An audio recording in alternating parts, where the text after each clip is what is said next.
Hi, Dennis. Good morning. Good morning, Al.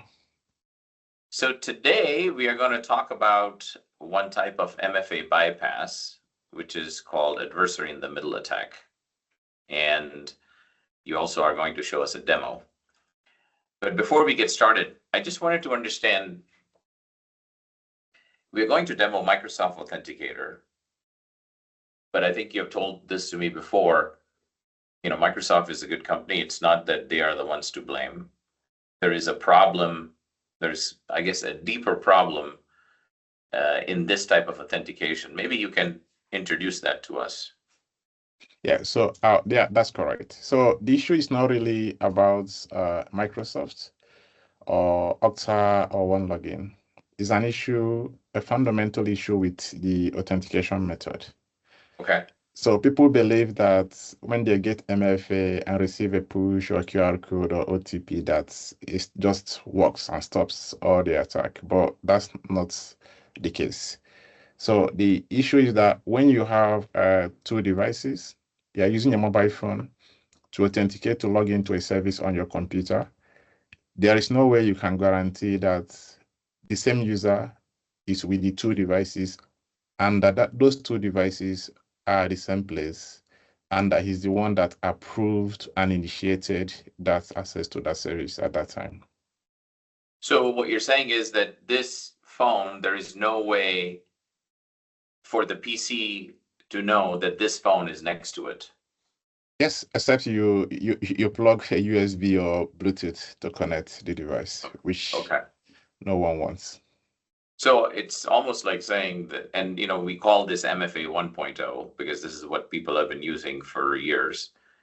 It sounds like MFA 1.0 can prevent brute force password-based attacks or other password-based attacks. But when it comes to credential phishing or adversary in the middle or similar attacks, it is worthless. Yes, actually, phishing have increased by more than 140% since last year. Okay. Cool. Well, I'm excited to see this in action.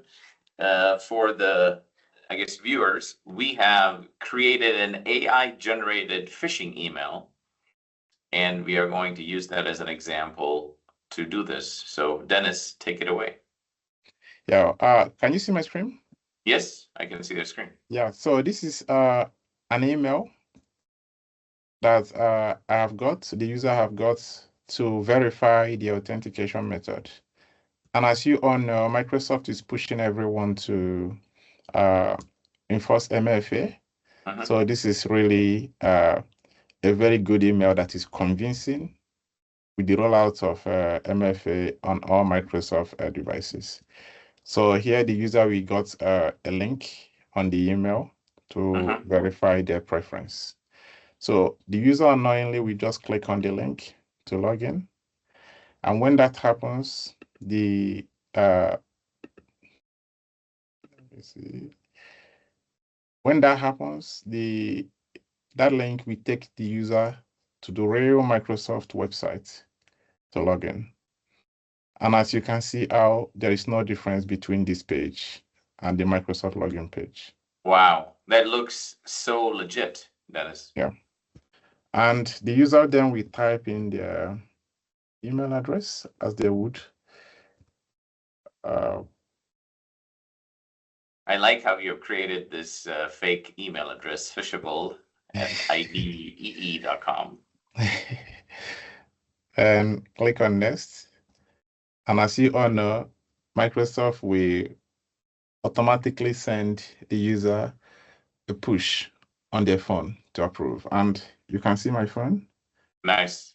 So you can see. So even with the number matching does not prevent this attack. So on my phone, I will key in the 51. So right now it's asking you this approve this message, this push notification. Okay. Yes. So on my phone, I just entered the number, the 51, and approved. And Microsoft have accepted it. And if you see here, you can see I'm still on the phishing website. And I will click on sign in. And That's it.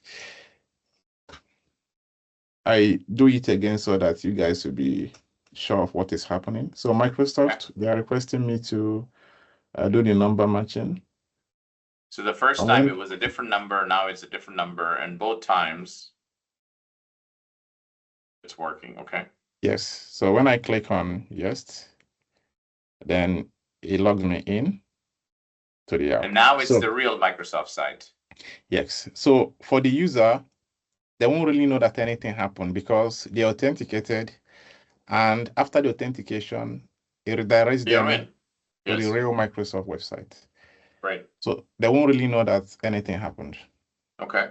But for the attacker, they have something in between that they were using to capture all the whole login token when the user was doing that login. So when you see Okay. here, can you see my screen out? Yes. So this is a console. So now I'm the attacker. And this is the URL that was in the email that the user went to. Great.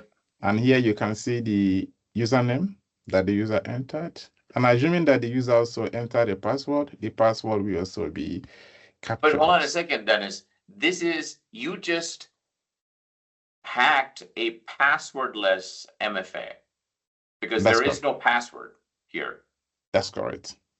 and you still were able to hack it. That's just crazy. Okay, go ahead. Yes. So if you see here, you see that all the authorization tokens has been intercepted. So this is what you need.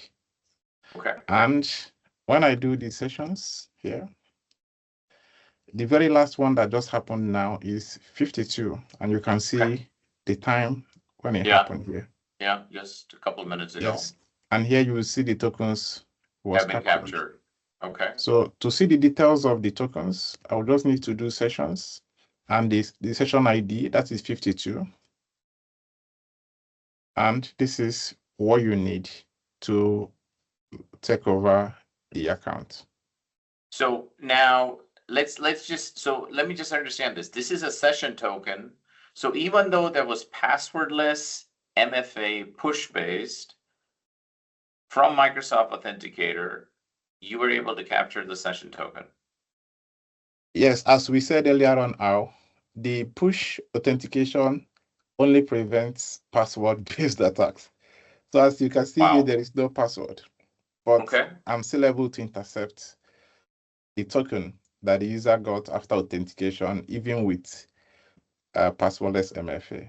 So what do you do now with this token? So what you need to do now is this is the easiest part. You just need to copy this. Okay. Then you go to a browser, for example, Chrome. So now you're the hacker, you're in a brand new browser. You have the token. Okay. So this is on the Microsoft login page. And when you Okay. get to this page, you just click on login.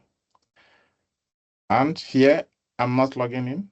So what Yeah. I will do is I have a cookie editor here. Mm-hmm. I will open the cookie editor. I will delete the existing cookie. Mm-hmm. And I will click here to paste the one I just copied. This is the session token It's, that you yeah, the just session copied token. from that console. Okay. Yes. And after that, I will click, yeah, and that's it. Then the next thing I will need to do is just to refresh, and I'm in. You're in. Okay. So just to summarize, the user simply clicked on a phishing link. They did not know they were on a fake website because it looked legit. They used passwordless push-based MFA from Microsoft Authenticator, which is free to anybody that wants to use it. Mhm. And you stole their session token using the EvilGenix phishing toolkit. And you're in. You just took over their account. It's that simple. And how long did it take for you to do this, Dennis? Like how long to set up everything? so if you are doing it by yourself, I would say max 30 to 45 minutes. But now there are already phishable, like phishing as a service toolkits that you don't even have to do anything. You just have to subscribe to it with I think it's as low as £50 or €50 per month. Wow. And you just get a live account that you can use to do your phishing expenditure. So Dennis, can you go back to the console? Because I saw something interesting on the console. If you scroll up, there were different types of toolkits available. So there is one for one login. I guess they call it a fishlet, which I think is cool. Yes. So there is one for one login, for Proton Mail, for Amazon, for GitHub, for Microsoft 365, for Booking.com, for Twitter. Like, so you just decide what you want to turn on. Yes. And this is because I'm doing it myself. And if I'm to use like the phishing as a service toolkit, they even have hundreds of fishlets for different services. That is crazy. Dennis, as always, this was extremely educational. Thank you. And I guess we should pick another fishlet next time. Definitely. Okay, let's do this. You know, I think this is a great way to explain to people that MFA is not a result. MFA is just a method. And MFA 1.0, as we can clearly see, has some massive challenges. And I think this is very educational. So thank you, Dennis. Thanks for making time. And look forward to our next episode of I guess Fishlets. Fishlets. Awesome. Thank you, Dennis. Thank you. Ciao.